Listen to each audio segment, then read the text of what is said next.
Hi, in this video we'll learn how to convert a string representation of a binary, octal or hexadecimal integer to an appropriate integer with a specified base. We can convert a string representation of a binary, octal or hexadecimal integer to an appropriate integer with a specified base using the following syntax. Int, and here we have the string representation of the number and the base. Okay, some examples. Here we have a binary number defined like so. And now let's convert this binary number to an integer. So we use the int function. We have to pass the number as the first argument. So binary number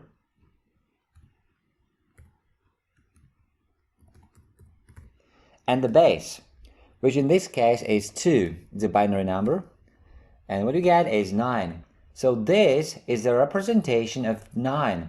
It's a binary representation of 9. Fine. Then we have an octal number. For example, something like this. Octal number equals 10. And now what is the integer corresponding to this octal number? I mean the decimal integer corresponding to this octal number.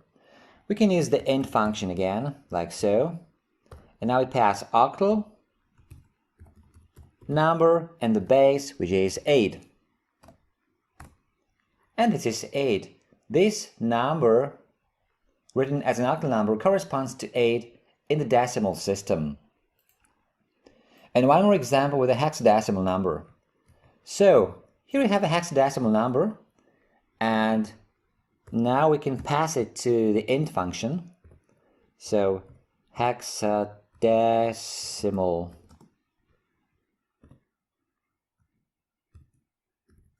number and the base 16. And this number corresponds to 241. Okay, that's it for this video. If you like it, a thumbs up would be great. Also, make sure to subscribe for future videos. If you want to leave a comment or ask a question, you're welcome to do so. Thanks for watching.